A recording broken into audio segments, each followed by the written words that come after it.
Part 1. You will hear a woman phoning the local council about an abandoned vehicle. First, you have some time to look at questions 1 to 6.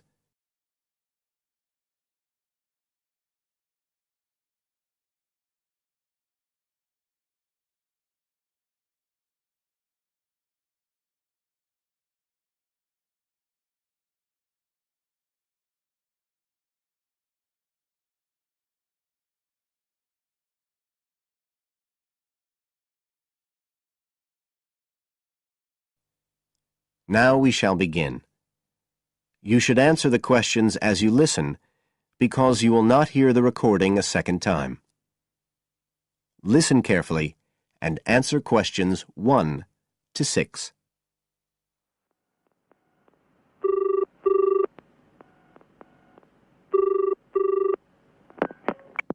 Environmental Health Department, Paul speaking. Oh, hello. I wanted to report a vehicle that's been left parked near where I live. I think it's been abandoned. I wondered if the council could arrange to get it towed away. Have I got through to the right department? Yes, you have. If I could just take a few details. Your name, please? Mrs. Shepherd. Thank you. It's not my vehicle, though. I just thought someone ought to report it. No, that's fine. What I need to do is take some details first, then we can decide what to do about the problem. Oh, I see. So the next thing I need to know is your address. Right, it's 41 Lower Green Street, Yes? Barrowdale. And the postcode's WH4 5JP. Fine. And if I could just ask for a telephone number. It's 01778 552387. I'm out quite a lot, but you can just leave a message on the answer phone if you need to. Or I could give you my mobile number.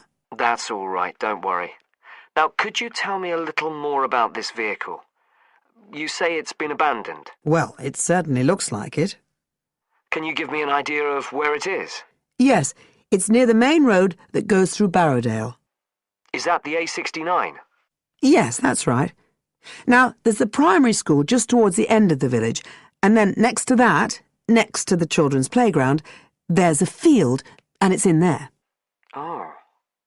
I wonder how it got in there. Well, there's a gate to allow farm machinery in and out. I thought something ought to be done about it. The children from the school might start playing in the vehicle and lock themselves in or something. Yes, you were quite right to report it. And what type of vehicle are we talking about here? It's a van, actually. You know, the sort with just a couple of little windows at the back. Right. You don't happen to know the make and model, do you? Oh, yes. I went and had a look and got all the details. I thought you might need them. I'm surprised the school hasn't contacted you about it. Anyway, I wrote the details down. Right. It's a Catala, and the model's a Flyer 2000. Is that Flyer? That's right. Very good. And the colour?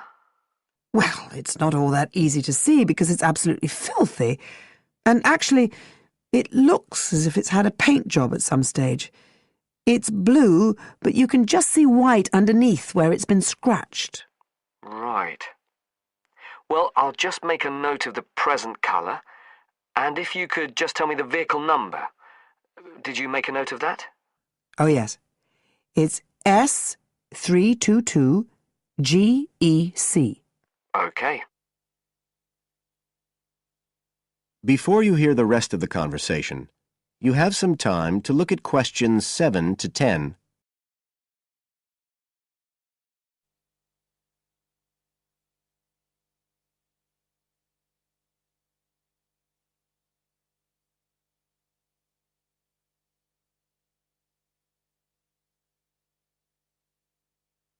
Now listen and answer questions 7 to 10.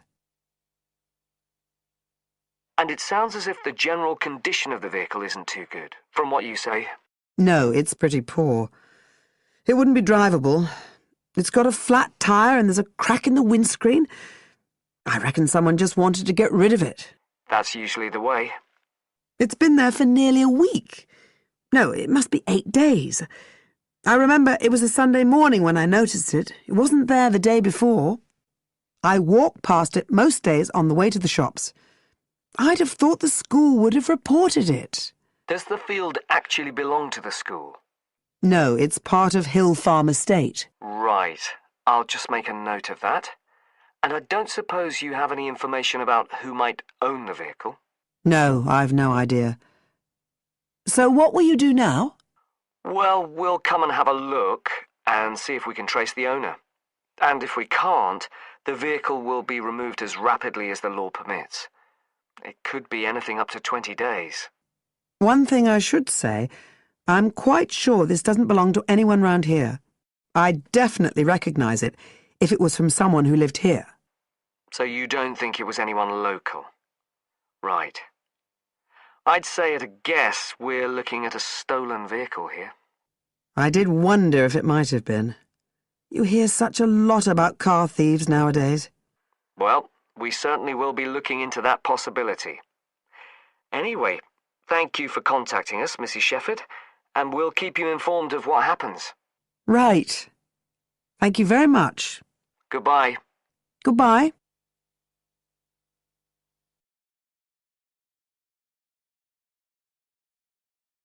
That is the end of part 1. You now have half a minute to check your answers.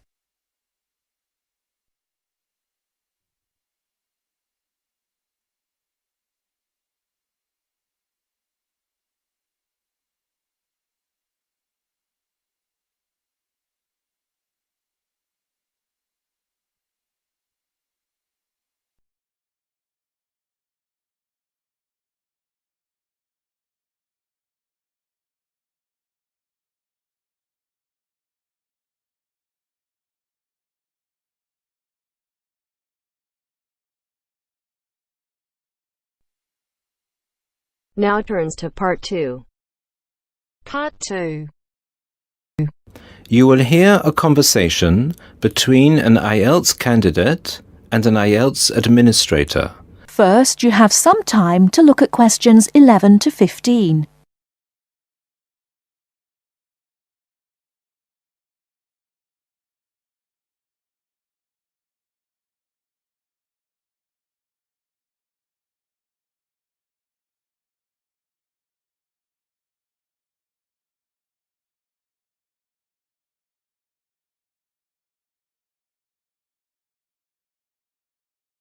Now, listen carefully and answer questions 11 to 15.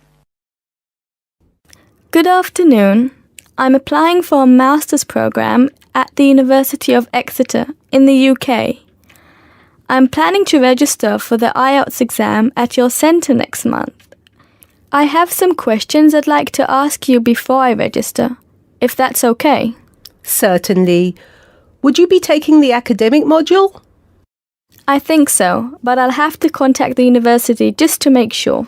You'll probably need the academic because most universities don't accept the general training. And anyway, the procedures to register for the exam are the same for both the general and the academic modules. Good. My first question is whether I sit all parts of the exam on the same day. I don't live here, you see, and for me it would be more convenient to do all the papers on the same day. Unfortunately, the speaking part is scheduled for Thursdays, and reading, writing and listening tests take place on Saturdays. We can't change the days, I'm afraid. That's a pity. Well, never mind. What sort of documents do I need to bring in order to register? You'll have to fill in the Ielts application form and bring an ID, a copy of your ID, and 2 passport-size photos on a white background. Will any ID do? We only accept original passports and national IDs. That's good to know. Did you say that reading, writing and listening are scheduled for Saturday? That's right. Will I get a break in between the papers? I'm afraid there aren't any breaks between the papers. Each paper takes an hour to complete, so it's 3 hours straight through. You'll first do listening, and then reading, followed by the writing test.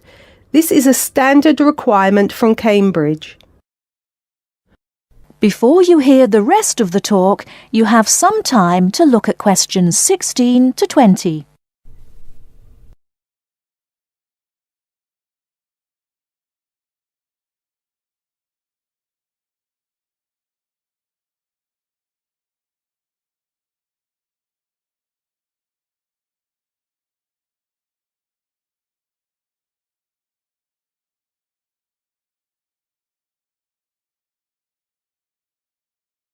Now listen and answer questions 16 to 20. Okay, and how soon after the test can I pick up my results? It takes 13 calendar days for the results to be processed. Can you let me know how much it is and the form of payment? The examination fee is $200. You can pay by credit or debit card. We also accept checks. We only accept cash as a form of payment in exceptional circumstances. And one last question. Can I mail you the application documents? Certainly. You can send all the documents by registered mail to our address, 47 Clover Place, New Rochelle, New York. Could you spell New Rochelle for me, please? Certainly. Newrochle.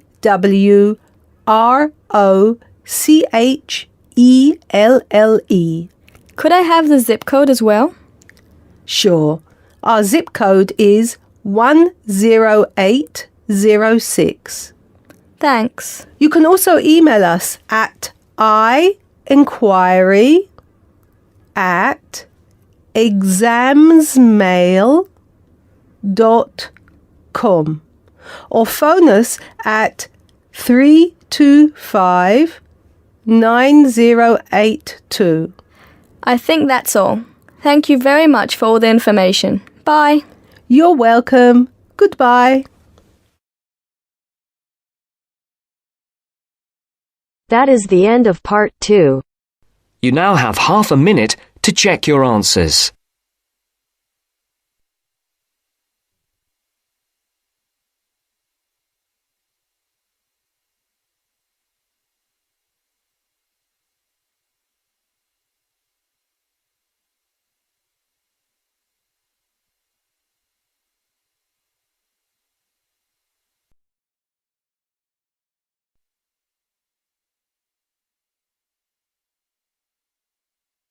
Now turns to part 3.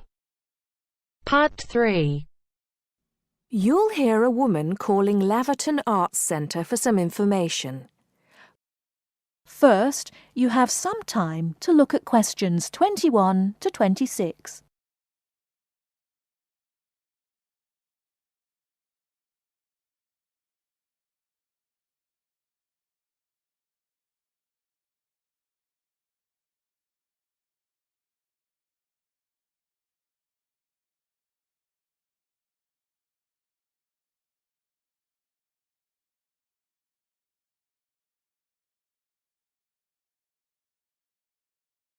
Now listen carefully and answer questions 21 to 26.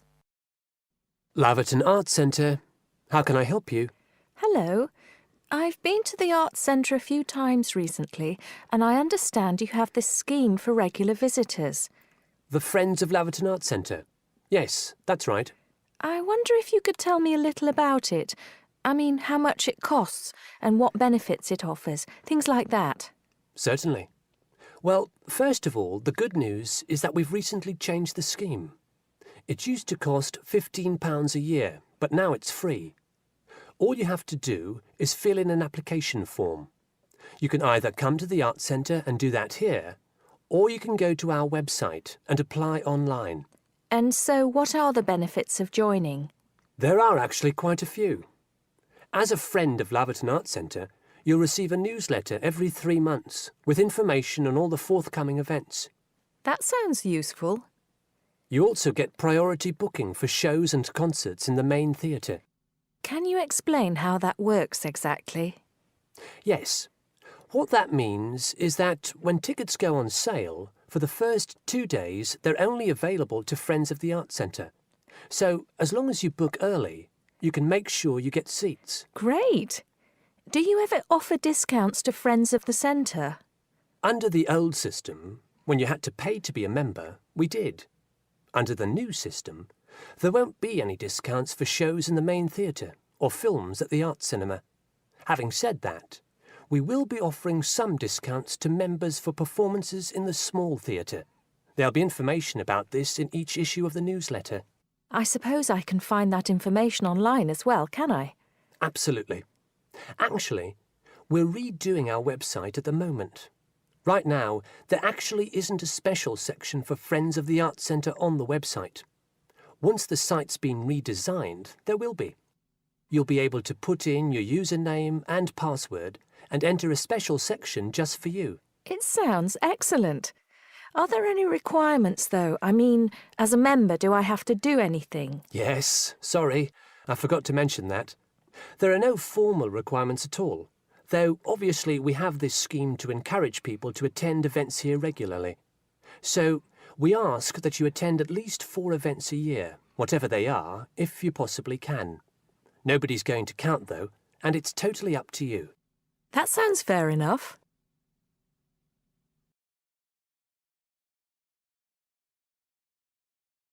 Before you hear the rest of the talk, you have some time to look at questions 27 to 30.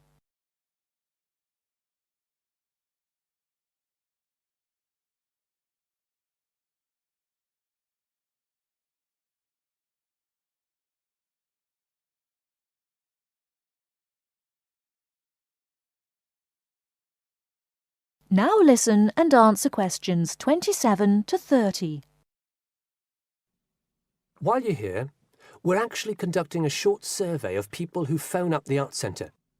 Would you mind if I asked you a few questions? It'll only take a couple of minutes. Sure, no problem. Thanks a lot.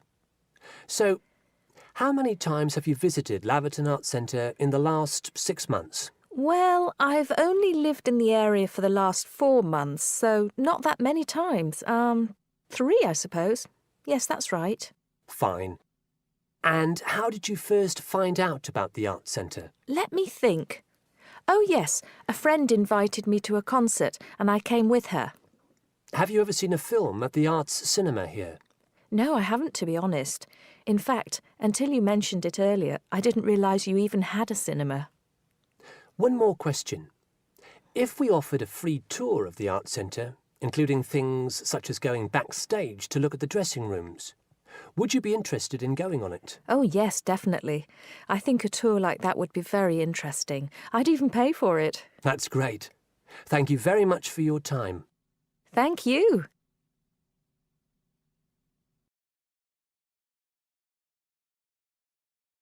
That is the end of part 3. You now have half a minute to check your answers.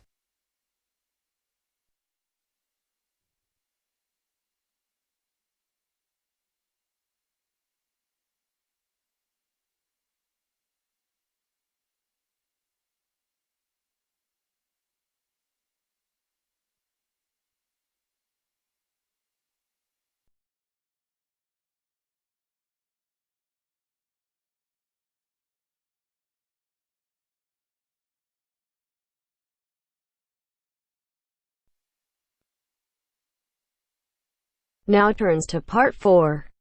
Part 4. I've asked you here just to remind you about this Friday's field trip.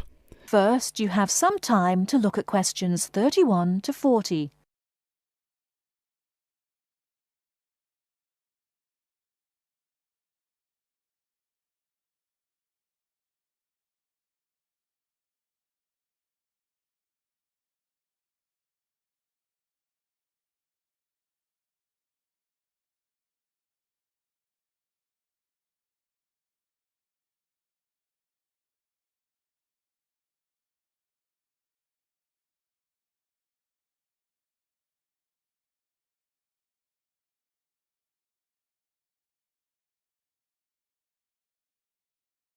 Now listen carefully and answer questions 31 to 40. OK, I'd like to keep this meeting as brief as possible, as I'm sure we all have things to do. I've asked you here just to remind you about this Friday's field trip. This is the first of many field trips you'll be going on, so there are a few rules I'd like to make clear now. Most importantly, I want you all to remember that simply because you are leaving the college does not mean that you are not studying. This is an essential part of your course and should be treated as such. There will be 2 assignments for you to complete whilst you are there, and some extension work you will be expected to do over the weekend, so I suggest you all pay attention on the day. Moving on, remember that we are going to a salt marsh and must dress appropriately. High-heeled shoes and t-shirts are not what I consider appropriate. You need good footwear, preferably boots, and you should bring a waterproof jacket as the weather is unpredictable. It would also be a good idea to bring a change of clothes. There is a chance you will get wet, and a 3-hour return journey in damp clothes is nobody's idea of fun. We will be on the marsh from about 10 o'clock to about 4, so you'll be given a light lunch. However, if you want to bring any snacks with you, then please feel free to do so, although we will be stopping for dinner on the way home. Now, this is the 4th time the college has been to Park Drive Saltmarsh, and so far we have never lost a student. However, remember that there are 28 people going, and if you are late, you will be keeping myself and your colleagues waiting, and at that time in the morning you will not find me very forgiving. Please try to arrive a few minutes before 7. If you are not here on the hour, you risk being left behind. For those of you who are being collected in the evening, you can expect to be back here between 8:30 and 9 p.m. But do warn whoever may be coming for you that the traffic is unpredictable and it may well be later. Before you go, I'll hand out your assignment papers and briefly explain what you have to do. Now, on the first page, all you are required to do is identify the flora and fauna on the page and find an example in the salt marsh. As I told you on Monday, you will need a camera for this. I recommend one of those disposable cameras rather than something more valuable, as the marsh can get very dirty. Now on page 2, you'll be looking more at the bird life on the marsh. You should be able to see what you have to do for this assignment, but there will be plenty of time on the way there to ask any other questions. Well, we'll stop there and I'll see you all on Friday morning. Oh, before you go, just a word of caution. The plants are there to be seen and photographed only. Remember that this is a protected site and we will have to get permission for this trip. If there are any problems, we may not be allowed to go again, and you will be spoiling the opportunity for other students. Okay, if you have any questions, come and see me later today or tomorrow. That is the end of part 4. You now have half a minute to check your answers.